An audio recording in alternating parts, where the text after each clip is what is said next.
That which we measure grows, and so deciding what we measure is one of the most important decisions we make as a culture, as an individual. And one of the most important things to measure is human well-being, is how are we doing? And upon measuring that, to gauge a sense of momentum. What's the trajectory? Is our well-being going up? Has it plateaued? Is it descending, or is it collapsing in crisis? I want to outline a couple of metrics to use in the measurement of well-being. The first is intelligence. Intelligence is the equation of efficiency that we use to transform energy, time, money, and natural resources into human well-being. If we take an hour of time and leverage that hour with no use of natural resources and no money in such a way that we create a week's worth of well-being for 5 or 6 friends, including ourselves, that is an astonishingly intelligent algorithm. That is a wealth creator. How intelligent are we can be measured by how much natural resources, how much time, how much money do we invest to generate how much well-being for how many people for how long. Health, vitality, and flow. Is the energy that's flowing through us flowing vitally, or are we stopping it with fear, with shame, with criticism, with anxiety, with uncertainty, with trauma, with guilt? Is our energy flowing vitally towards health, or is it crimped up in fear and pain? Competency leads to love, and love leads to competency in a circle. When we love someone, we care about them. When we care about them, we get to know them, we see them. When we see someone, we understand them. When we understand someone, we attune. We attune to reduce the amount of pain and increase the amount of love, to increase the amount of well-being. We stop doing certain things that drive them crazy, and we do more of the things that make them laugh and happy because we love, because we attune. Attunement leads to success. Success is a form of competency. When we love someone and care about them, we want the best for them. As we succeed through attunement in bettering their life, in increasing their odds of survival, their odds of love and belonging, their self-esteem, we are succeeding. There is, with a feedback loop, a growing learning, a growing excellence. Our excellence, loving someone else, leads to their joy, their gratitude, their sense of safety and relaxation. And these synergize to create the feeling of love. This is how love becomes competency and competency becomes love. The more that is going on, the more we love enough to be competent. Because if you're apathetic, you don't bother. There's no reason to even care. There's no reason to learn to know. The more well-being is in the system and in the relationship and the interaction. The complexity of distinctions is a very important paradigm within the circle. You can think of a triangle. It's rather simple. It's got 3 points of distinction. And so let's say you say heart, mind, and body. That's doable. But with such, if that's the only vocabulary you have for the heart, the mind, and the body, then you say, what is your heart feeling? And you respond, I'm feeling heart. If you have, for example, a 200 vocabulary set of distinctions to define different emotional states, one is more accurate, more pixelated. It's the difference between having a 280p television and a 4K television. You've got more nuance and more detail. That nuance and detail can be leveraged, both positively and negatively, but it can be leveraged for a higher resolution of well-being. When you can say, it's not what you're saying, it's your tone of voice that is bothering me when you're saying it. What your tone of voice tells me is that you think you're superior to me and you have no expectation that I will ever learn anything. What your words tell me is that I'm a great person. But your behavior seems to be more consistent with your tone of voice. And so I'm not actually feeling that great in the message that this is what you're projecting on my future. This is what you see as the essential me, because who I'm trying to become is this. You see, there's a lot of complexity. There's a lot of distinction, the difference between reality and projection. You see, if you don't have that distinction, you can't draw attention to nuanced regions. And so the complexity of distinction is part of the equation of well-being. You cannot have 4K levels of well-being with a crude heuristic model of distinctions that doesn't allow for it. And because we cannot think a thought without language, what we're really talking about is a vocabulary of distinctions. Now, Abraham Maslow has outlined a hierarchy of human needs, meaning these are things that every human being in the history of the species has needed, and they're in a hierarchical formation, meaning if you don't focus on transcendent love before you have rent money, basically, because by the time you're thrown out in the street, you're more worried about the rain than you are about transcendent love. So, the first one is physical survival. The second one is the security of our physical survival. So, what does that mean? Well, the power recently went out in my whole county. I had a generator, meaning I had something that generated electricity. My well-being was higher because there's a redundancy. So redundancy is part of security. I have a savings account. That's part of security. I have an IRA. That's part of security. I have backup pencils, a backup laptop. So redundancy is one form of security. Friendship and resource is another form of security. Food for an emergency, another form of security. So anything that makes security more likely or makes survival more likely is part of meeting the need for security. And beyond that, love and belonging. There are people who care about me. There are people who value me.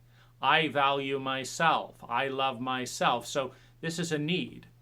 And how well is it being met? Are there any people within your group, within your demographic, that are not surviving? Is there anyone who is not secure in their survival? How are you doing? Is there anyone who doesn't have a feeling of love and belonging? And what about self-esteem? Is there anyone that is unable or unwilling or doesn't know how to become closer to the human being they aspire to be? Someone who exudes well-being, as an example. This is a human need. Are the talents and gifts of the people in your community being developed? That's a human need, to become more, to become our best self, to find that unique sense in us that needs and wants to grow, that has a gift to bring to our community, is that being developed? Is there a space for that? Do people know what it is? If they know what it is it supported? If it's supported, is the support working? If it's working, how fast are people developing their talents and gifts? Is the fifth need. Then we're in the need for success, the need for abundance, the need to see our unique gifts going out into the world in a way that creates profound, changing abundance. And and then riding on top of all of that, the deep sense of love and belonging, the abundance, riding on top of all of that, then is this need for legacy, for transcendence, to move beyond the self-centeredness of the ego to be a part of something bigger than ourselves, to have a spiritual relationship with consciousness bigger than ours, to support not just our own little house or something, but to support the community to grow, to contribute something meaningful to the rest of the species. This is a human need. How well are you and the people within this metric being assessed doing that? If you're doing it well and rapidly and consistently with everyone involved, you've got an incredible leapfrog ahead of the traditional cults and cultures that we're a part of. Then comes the downward vector. How much suffering, how much trauma, how much fear, how many coping mechanisms, including addiction, are being dissolved? How much pain are you healing? How much shame are you healing? How much fear of pain and shame are you healing? How much coping and adaptive personality measures are you healing? The more you are healing, the more competent you are being at reducing the biggest obstacle to well-being. And it's often more valuable to focus on healing pain and responding to shame and pain and fear than it is to work on these directly, for the simple reason that the brain is designed to amplify pain 500% more than it is designed to amplify love and well-being. And we can see this all over the place. You're in a room with 100 safe people, right? And they're all smiling. And one person is really, really angry. All the attention in the room goes to the angry person. Why is the angry person not taking up 1% of the attention? The angry person gets most of the attention from most of the people in the room when they're only 1% of the people. When one person holds a gun and 10,000 people aren't holding a gun, the attention goes to the gun.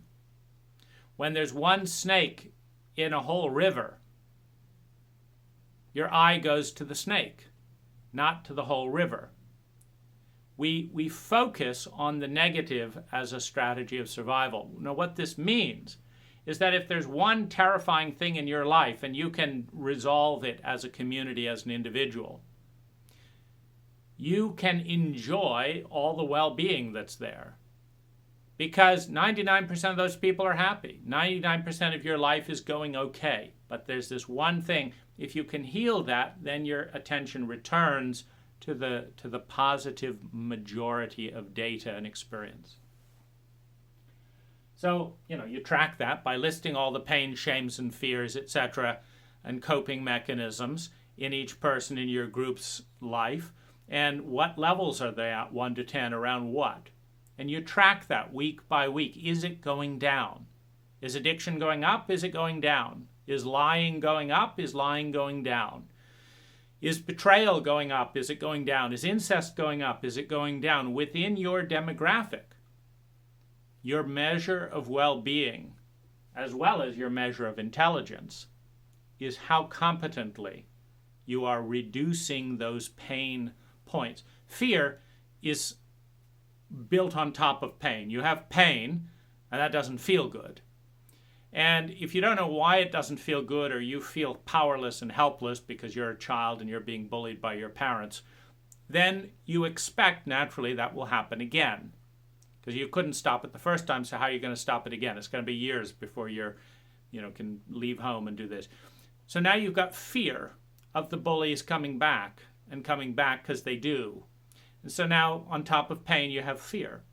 And then you may have shame, like why can't I stop these bullies, etc. And why is it that nobody values me enough to protect me from this trauma, etc. So now you have pain, fear, and shame.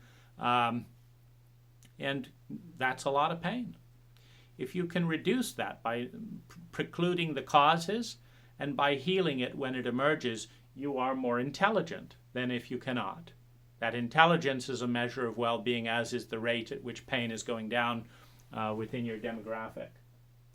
Balance, ecological sustainability are a natural metric in the metric of well-being, because if you are creating joy by buying a lot of cocaine on credit cards, that is going to crash next week.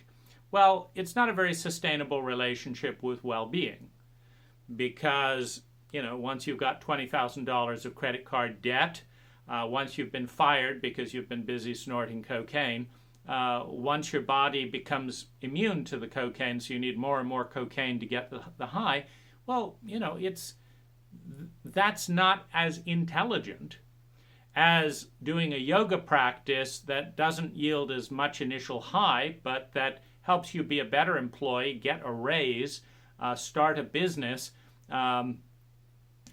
reduce your medical bills, leaves you with no debt, and leaves you feeling 30% better for the rest of your day. Obviously, that's a higher level of well-being. And so that's why balance and ecological sustainability. Ecological sustainability is both the ecologies of which we're part of the planet. So if we're creating well-being by destroying our host, that is not as intelligent or doesn't rank as high as if we're creating well-being by generating our host. I mean, if we create great joy and happiness while planting trees, while developing a sustainable community, that reduces energy consumption and thus is more intelligent, that facilitates love and belonging, that facilitates survival and security, you've got an incredibly high metric of well-being, in this sustainability continuum, and it's more intelligent than a form of well-being where you basically follow that and repeat that, and eventually you have no planet, you have no home, you have no healthy body. Similarly, synergy. This ties in with intelligence. Synergy is when you take 4 or 5 isolated objects that each, of course, have a positive and negative expression. They have value. You can think of a flashlight. A battery, okay, it could be used as a paperweight. It could be, you could do weights with it, a battery.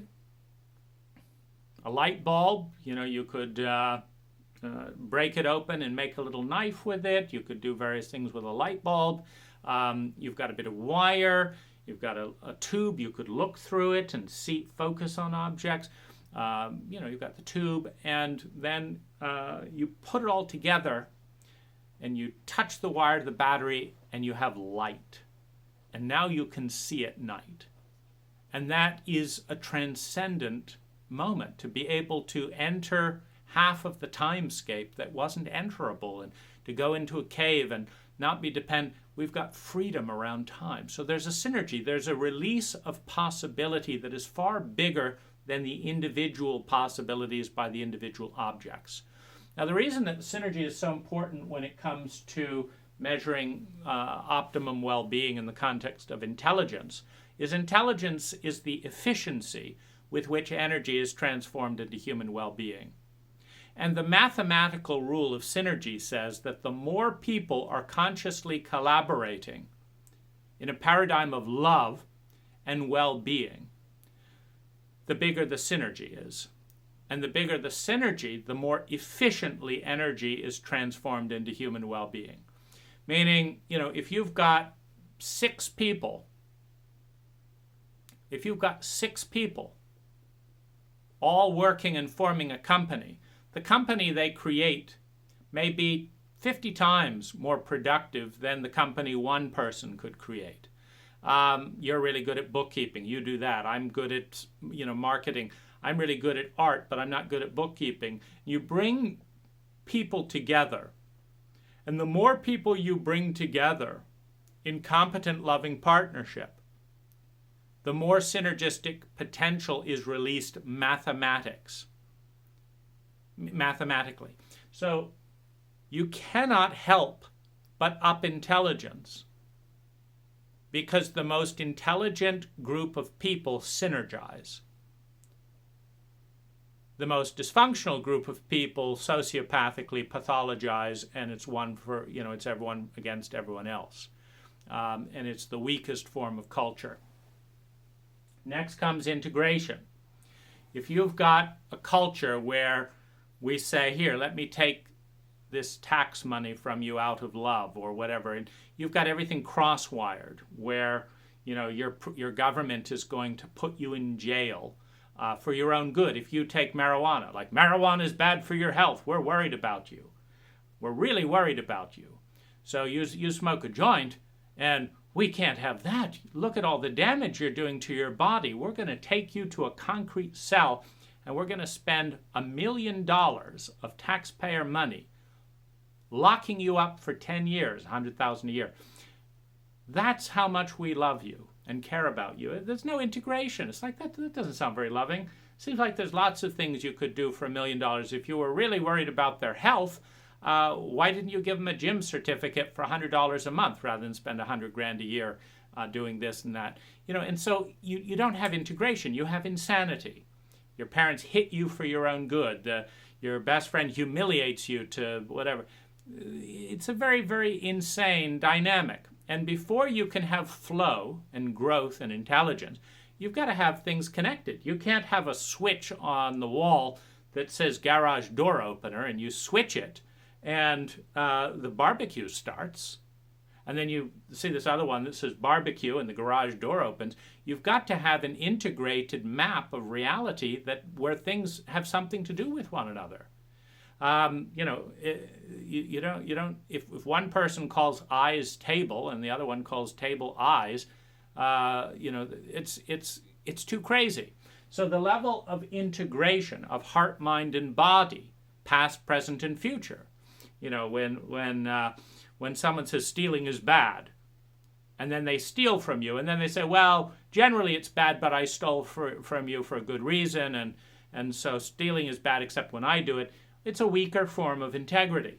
And so moving towards integration of heart, mind, and body, past, present, and future, what's good for the environment, what's good for us, and bringing those two things together.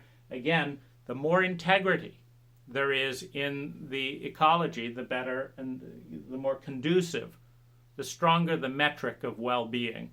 So the higher the well-being score. Because that's what we're looking for as a score. If we ranked each of these 1 to 10, and we say 1, 2, 3, 4, 5, 6, 7, 8, 9, 10, 11, 11 metrics, then 110 would be your top score. If everyone in your clique, in your cult, in your self, is living a transcendent life, meeting its human needs with grace and efficiency, you've got 110, and you're doing it in a way that perpetuates the planet rather than destroys it, that perpetuates your relationships. Because you can also use relationships. You can make big withdrawals and manipulate and use people in a way that erodes your capital. The capital is the relationship. Do they want to have anything to do with you in the future? And if every time you use them they want less to do with you, it's an unsustainable pattern of extracting short-term gain, and eroding the long term. Then we have awareness. This ties in with language. A lot of these things are all saying the same thing from a different angle. We have complexity, which leads to consciousness. Vocabulary leads to consciousness, which is a form of awareness. But the more you have multiple layers of awareness. You have awareness on different dimensions. The more dimensions in which you are aware, and the more dimensions in which one has mastery, one has competency and love. For example, you can open up to your dreams and just have nightmares and feel terrified of sleeping. So now you've increased your awareness, but you haven't increased your competency. If you can open up your dreamscape, you've opened up another dimension. So you've got more awareness because you've got another dimension.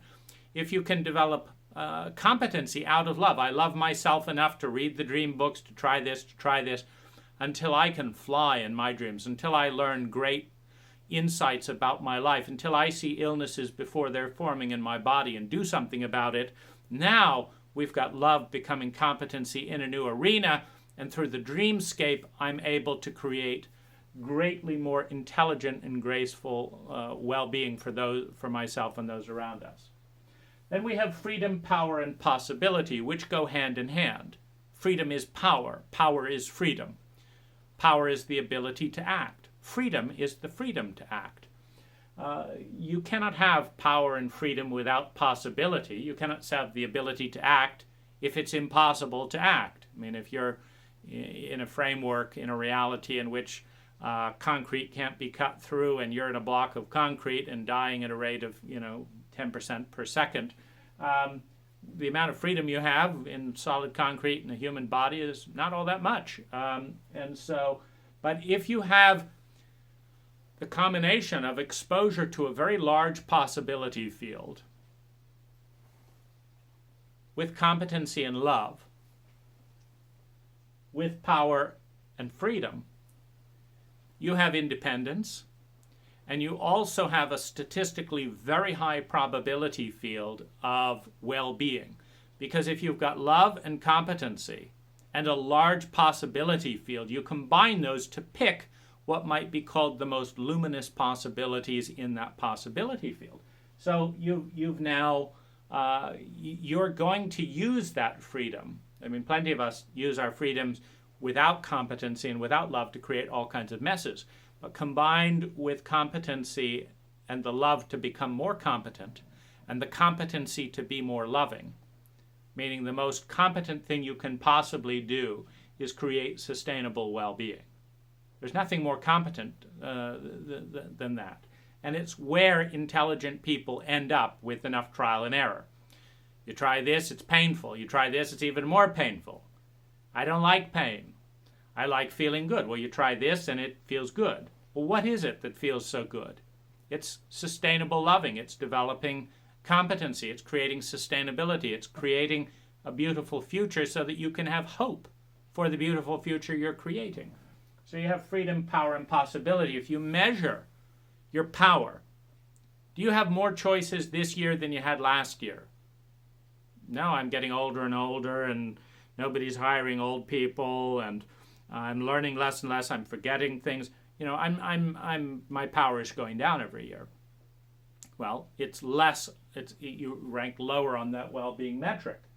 If every year you're learning something that increases your ability to make choices, that increases your awareness, that educates you on distinctions, which increases your awareness, that makes you care more so that you develop more competency, you are growing in hope and possibility and a brilliant future. And all well-being, well, a large amount of well-being emerges out of the expectation of the future. If you have a certainty around a very high level of resonant future, you feel great. You have equanimity. Yeah, things are pretty shitty right now. Things could be a lot better. Things could be painful. But I have a magnificent future, and no one can take that away from me. You've got balance and poise in that situation. But in order to do that, you have to, the confidence to bank on a positive future comes from experience. Confidence comes directly from success. When I get on a bicycle and fall off, and get on a bicycle again and fall off, and get on a bicycle again and fall off, I have no confidence. I may have confidence that eventually I'll learn because I learn things. But you don't have confidence that the next time you're going to stay on. But when you get on and fall off, and then you ride a little longer next time, and you ride a little longer, and then you ride for 10 miles, you have confidence. I'm not going to fall off anymore. because I did it. I've shown myself I can do it.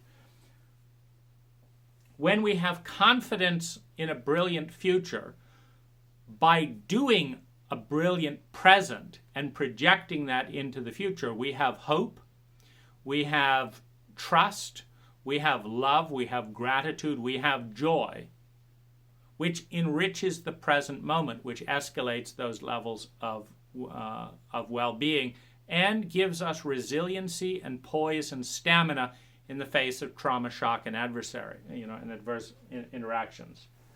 This then is the metric of our individual, cultural, national, and species well-being.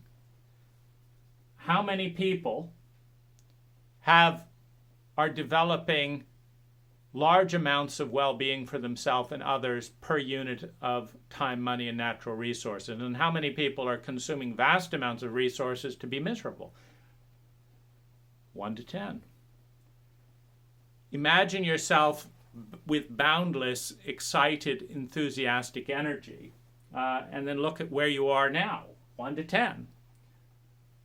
If you really gave a damn about whatever it is, your body, your neighbor, your country, your culture, and you learned enough to be competent, and you were competent enough to succeed and to create a success in that dimension, how much of that is there? In what areas?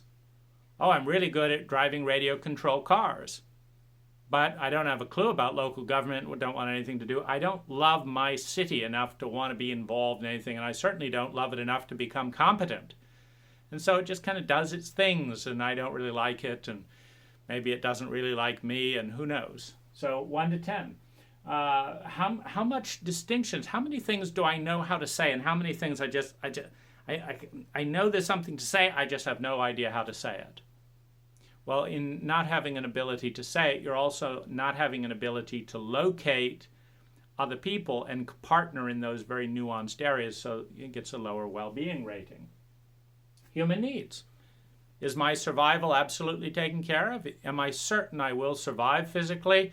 Or is it like, gee, with the way things are going, I haven't bothered to learn anything new in 10 years. My market is going under. In another 10 years, I may be obsolete, but I'm not doing anything about it. So, am I meeting my human needs or not? And am I moving in a direction? This is very key. Is month by month my success at meeting my human needs increasing or decreasing? Again, what are my pains, sufferings, fears, traumas, guilt, etc.? What are they? Are they getting better or worse? At what rate? 1 to 10. Balance and ecological sustainability. Are the ways I'm getting my kicks? Potato chips, sugar, and beer on the weekend. Feels great, then I get fat. Feels great, then I get fatter. Doesn't really help anything. Or is the way that I'm creating well-being in some way perpetuating my future?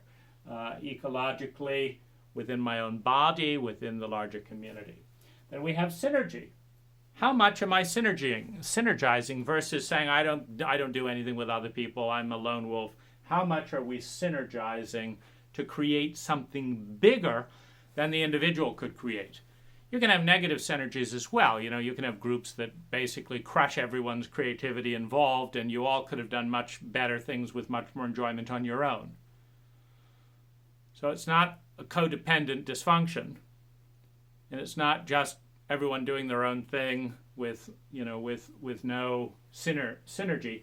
It's developing self-awareness to a point where one can recognize a synergy, an opportunity to create more by doing less in a team. Is awareness growing or not? Am I turning away? Am I growing? Am I reading any new books? Am I recording any dreams? Or am I writing stuff in my diary? Am I growing my awareness? And what about my group? How many people are more aware this month than they were last month about, and they could tell you what it is? Well, I don't know. Well, that's in this cult. It's a very low level of awareness. Freedom, power, and possibility. Are your possibility fields looking bigger? When you say, what could I do with the next 10 years of my life? is that a bigger picture than it was last year, or a smaller? Like, gee, I can't really think of anything I could do. Get me another beer. I mean, I can imagine that, but that's about it. And so freedom, power, and possibility is the possibility field expanding and contracting. And is your freedom and power, your ability and your willingness to interact with that possibility field, is that expanding or is it shrinking? Because if it is, that is correlated with well-being, because with experimentation, freedom and power, and an expanding possibility, you sample. And you will do less of the pain stuff and more of the well-being stuff the more you practice. And then you will develop confidence in that and certainty, which in turn will increase the sense of well-being. This metric, many of them which dovetail, because they're all pointing at the same thing. Competency is pointing at the same thing as love. It's excellence. Excellence is pointing at the same thing as freedom. It's love. You know, all of these things are interconnected in this magnificent geometric synergy that is called human well-being. And to dramatically increase our possibility field and well-being, periodically dotting this with distinctions, with am I doing better or worse? This is consciousness, this is language, this is distinction, is a very big part of reaching our potential for well-being, which is ultimately the only game in town. Every single human being at a deep physiological and psychological level wants to feel good and doesn't want to feel bad. And nature has organized those signals in such a way that when we are connecting ecologically with our environment, when we are expanding our potential, when we are synergizing in magnificent partnerships, when we are not destroying our environment but making it more and more resilient, as we're gaining power to love and be competent, that we will feel good, because this is what invitalizes, this is what restores the health of the planet. When the planet creates things that love themselves and love the earth is more successful and sustainable. The earth has a higher well-being quotient than when the earth is creating things that hate themselves and hate the earth and are rapidly spending vast amounts of time, money, and energy to make things more painful for the next generation by destroying the planet. I mean, that's not as competent. That's not a success. So nature wants us to succeed. And to make sure that we do, she's created all kinds of neurons and peptides and drugs in the body so that when we create the feeling of falling in love and partnering with someone, we never feel better, because it's saying, yes, this is the path. This is how species grow and become bigger and bigger over time. This is how you reach your potential. And I, as your source, your mother, your larger ecological body, want you to have the best shot. So I've given you a clear map. When it feels terrible and shitty and is likely to feel more terrible and shitty the next time and get worse and worse, don't do it. But also develop vision. If something increases your pain 10%, but then you like opening a savings account. Oh my gosh, where's the beer money? But then you open up your whole life. You can travel.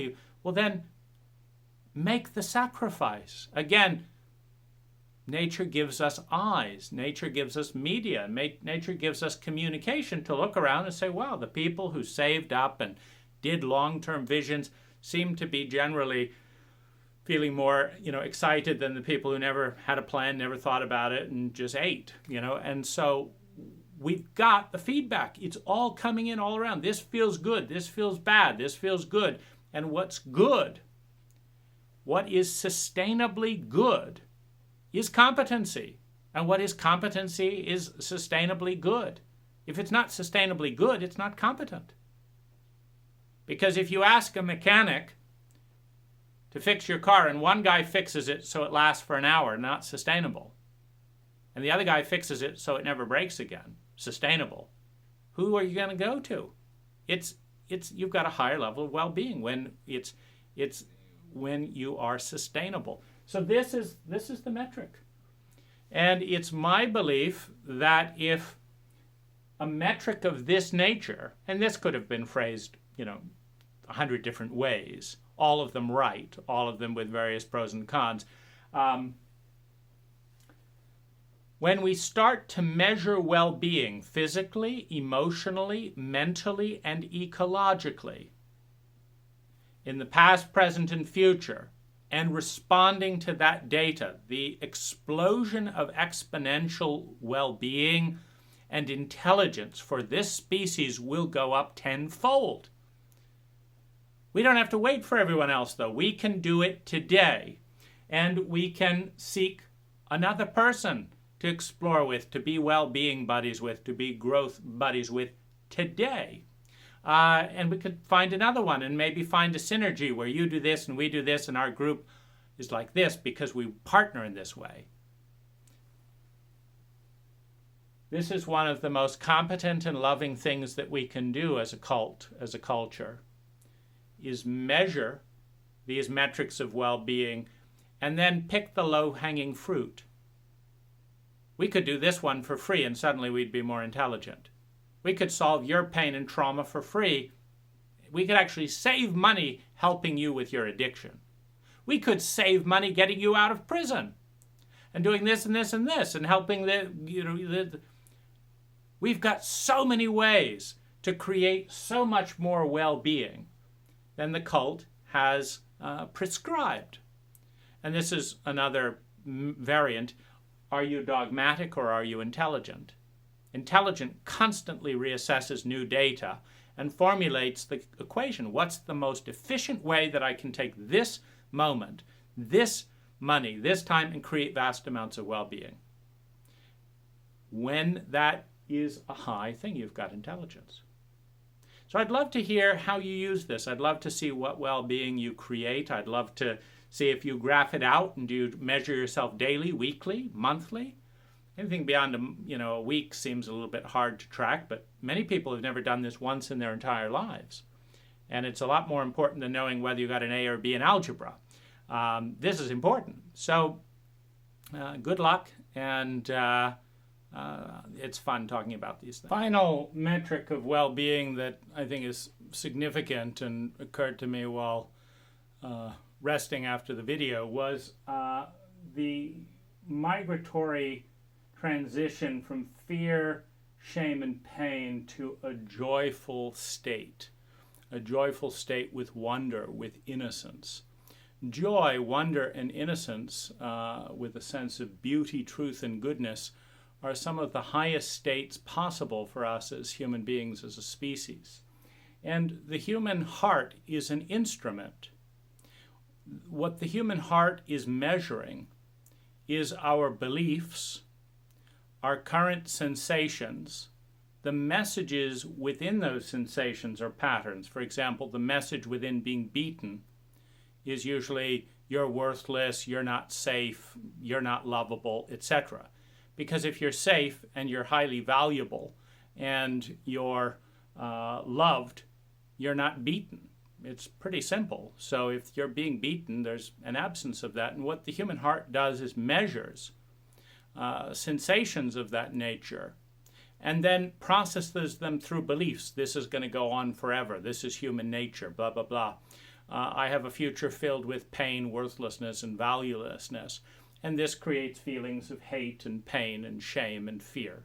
And so one can measure one's path to well-being and diagnose the reality, meaning the external social environment, the external physical environment, and your beliefs and expectations, which is what gives you your sense of the future.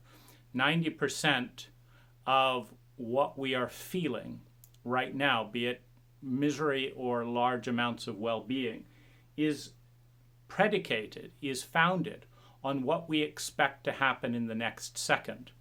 If you expect to win the lottery, you expect that all your old crushes are going to finally tell you that you're lovable, and you expect with certainty that you're going to move into a state of grace, you can endure almost any misery for a second. It's the expectation of, I'm in miserable pain right now, I have no idea what's going on, everyone makes it worse, and that's going to go on tomorrow. It's that picture of tomorrow that's creating a tremendous amount of suffering. And so emotions are the scientific, or the heart, really the heart chakra, not the physical organ. The heart chakra is the scientific instrument that measures the algorithm and the synergy produced by our beliefs, our cultural sensations and habits and environments, our physical, logistical. For example, if it's 40 below zero, and it's been 40 below zero for the last 10 years, and we expect it to be 40 below zero tomorrow, we don't have a heater. Well, that physical environment is going to create emotion of pain. The belief of extreme pain or possibly death due to cold in the future, in the next day or so, the next hour or so, creates a feeling of pain. And what that pain tells us is you believe things will get terrible. You believe you can't do anything about it. You believe that you're helpless to do anything about it. The physical environment, I don't know what I could do. The social environment, nobody gives a damn. They're busy playing Monopoly. I said I'm dying on the mountain. They're not interested. So, this is creating, all of that goes through the instrument of the heart and comes out as a reading. And that reading is a diagnosis of what's going on in the beliefs and the projected future, in the social environment and the current physical sensation. When you look around you and you have a loving, transcendent community in a loving and transcendent culture in which you have cared enough, you have loved enough to become competent at your relationship with that environment, so that there's heaters for that cold weather, so there's protection, so there's this and this, you experience a joyful state of wonder, of innocence, in which beauty and truth and goodness kind of emerge as the highlights of that joy, that innocence and wonder, and anywhere in between. So there's an emotional continuum that moves from hopeless, dark feelings to hopeful, dark feelings, to lighter feelings with more hope, to confidence in the ability to sustain lighter feelings. And ultimately, it's about fun. It's more fun to have fun than to suffer, which is why we have more well-being when there's fun. But it takes competency. It takes loving ourselves to develop the competency, and then applying the competency enough to succeed, and the success to create this high state, which is one of the reasons why sustained high states, not just an opiate high that crashes in the morning, but sustained high states are one of the single biggest indicator of intelligence, of love and competency, of confidence, of synergy, because you realize those very high states with synergy. It's not one person doing it all alone, in battle with a dysfunctional culture. It is a situation of synergy, and this is why I've put energy and effort into designing 10xliving.org, and working in that channel. Is the more we can come together to do this together, the more powerful the synergy, the more competence, the more success, the more joy, innocence, and wonder. If you are in the company of someone with a sustained state of joy and wonder and innocence, it speaks to the underlying reality. It speaks to the foundations of belief, the foundations of competency, the foundations of love enough to become confident, to care enough to develop the competency. All of that is told in that narrative. And it's a tragedy in many ways that we're often gifted with innocence, with wonder, with love in our infants. And by the time they leave the planet, many of them are in dark, depressed, shame-filled, secret-based states, etc., which would rank kind of a 1, on this particular metric. So this brings it up to 12.